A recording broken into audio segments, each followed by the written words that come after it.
2 years ago on Memorial Day, we were at home, we were having a nice night. We lived in Martin's Landing, we had a nice house. We had worked really hard to get it set up just like we wanted it, and it was about 10 o'clock at night.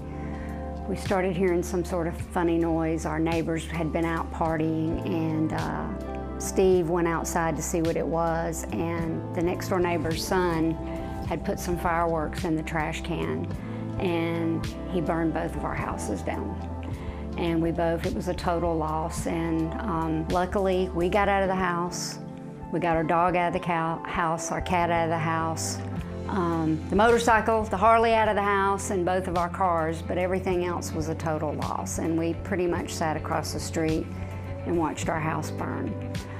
Thank God, that I had the spiritual foundation that I had. And I had just finished Stephen ministry class, and I had a lot more new spiritual tools to use.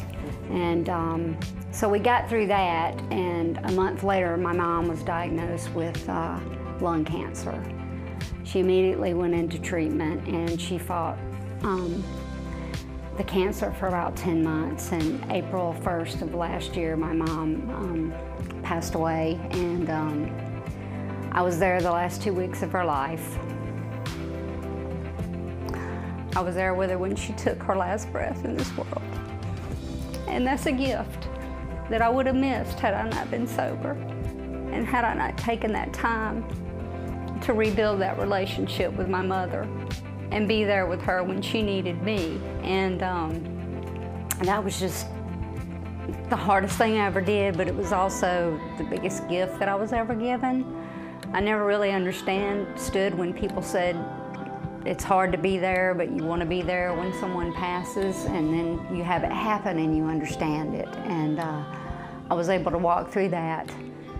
And I can tell you that at my mom's house there was pretty much everything that you could possibly want, because when someone is suffering from cancer, they have anti-anxiety medication, they have morphine, they have methadone.